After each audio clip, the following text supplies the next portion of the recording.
La politique d'Aristote, livre 8e, chapitre 7, sommaire. Théorie des moyens généraux de conservation et de salut pour les États démocratiques, oligarchiques et aristocratiques. Respect des lois, franchise politique, courte durée des fonctions. Surveillance active exercée par tous les citoyens. Révision fréquente du sens légal. Précaution à prendre contre les grandes fortunes politiques. Censure pour les mœurs des citoyens. Intégrité des fonctionnaires publics. Concession des petits emplois au peuple. Amour de la majorité des citoyens pour la Constitution. Modération dans l'exercice du pouvoir. Soin à donner à l'éducation publique. Cherchons maintenant quels sont pour les États en général et pour chacun d'eux en particulier les moyens de conservation.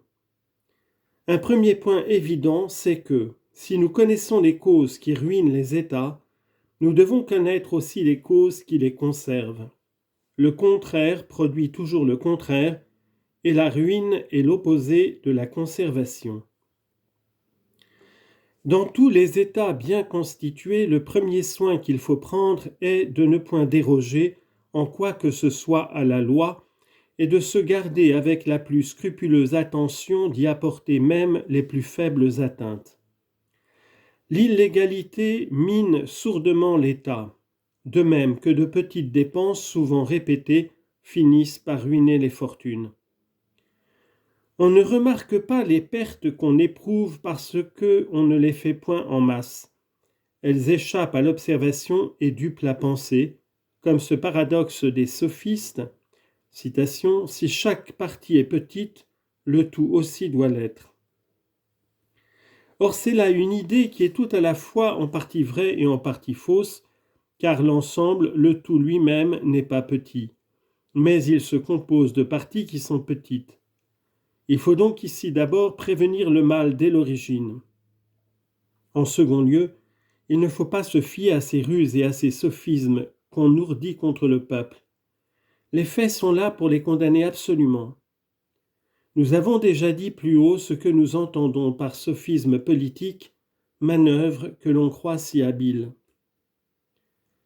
Mais on peut se convaincre que bien des aristocraties, et même quelques oligarchies, doivent leur durée moins à la bonté de cette constitution qu'à la prudente conduite des gouvernants, tant envers les simples citoyens qu'envers leurs collègues.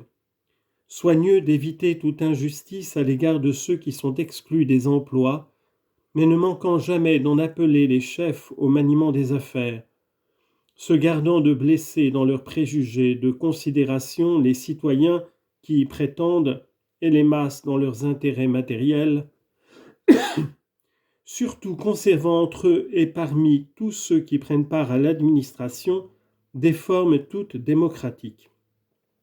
Car entre égaux, ce principe d'égalité que les démocrates croient trouver dans la souveraineté de la majorité n'est pas seulement juste, il est encore utile.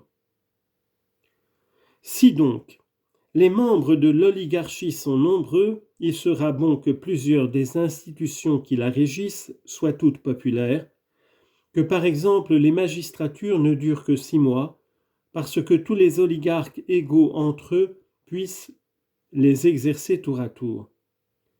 Pour cela seul qu'ils sont égaux, ils forment une sorte de peuple, et ceci est vrai qu'il peut s'élever parmi eux, comme je l'ai déjà dit, des démagogues. Cette courte durée des fonctions est de plus un moyen de prévenir dans les aristocraties et dans les oligarchies la domination des minorités violentes. Quand on reste peu de temps en fonction, il n'est pas aussi facile d'y faire le mal que quand on y demeure longtemps.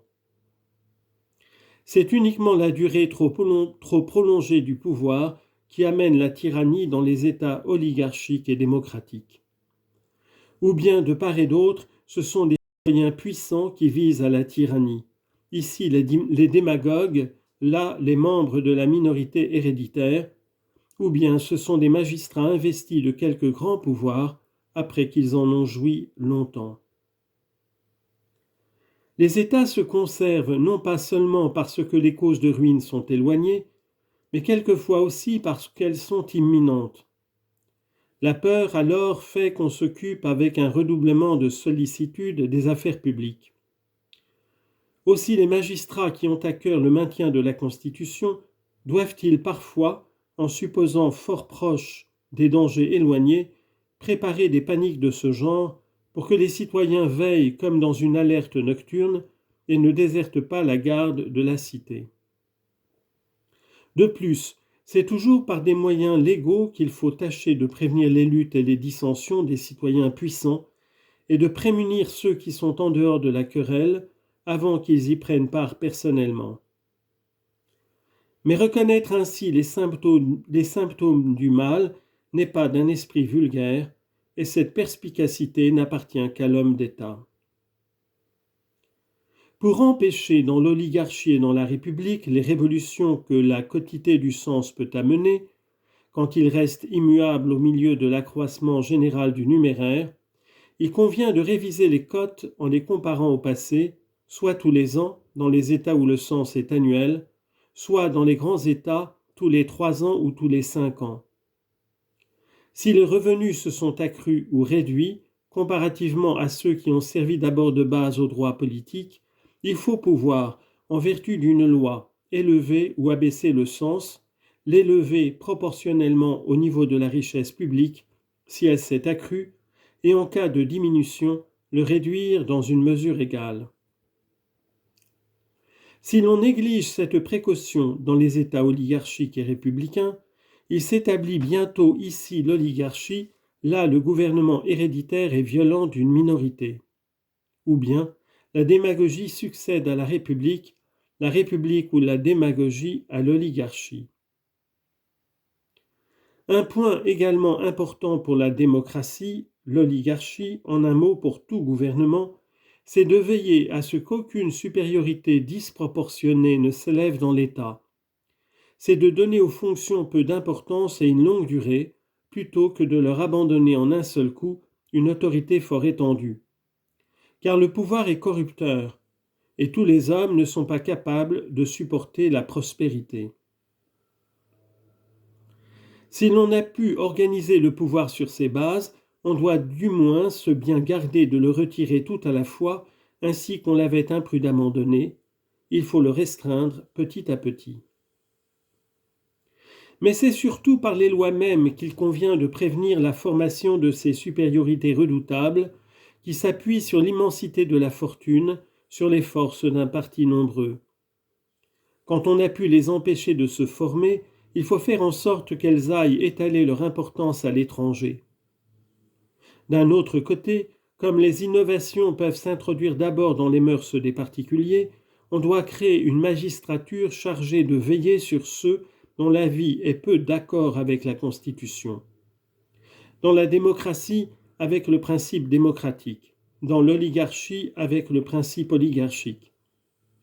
Cette institution s'appliquerait également à tous les autres gouvernements. Par des motifs semblables, il faut ne jamais perdre de vue les accroissements de prospérité et de fortune que peuvent prendre les diverses classes de la société, et le moyen de prévenir le mal est de remettre le pouvoir et le maniement des affaires aux éléments opposés de l'État. J'entends par éléments opposés les gens distingués et le vulgaire, d'une part, et de l'autre les pauvres et les riches. On doit s'attacher ou à confondre dans une union parfaite les pauvres et les riches, ou bien à augmenter la classe moyenne, car c'est ainsi qu'on empêche les révolutions qui naissent de l'inégalité.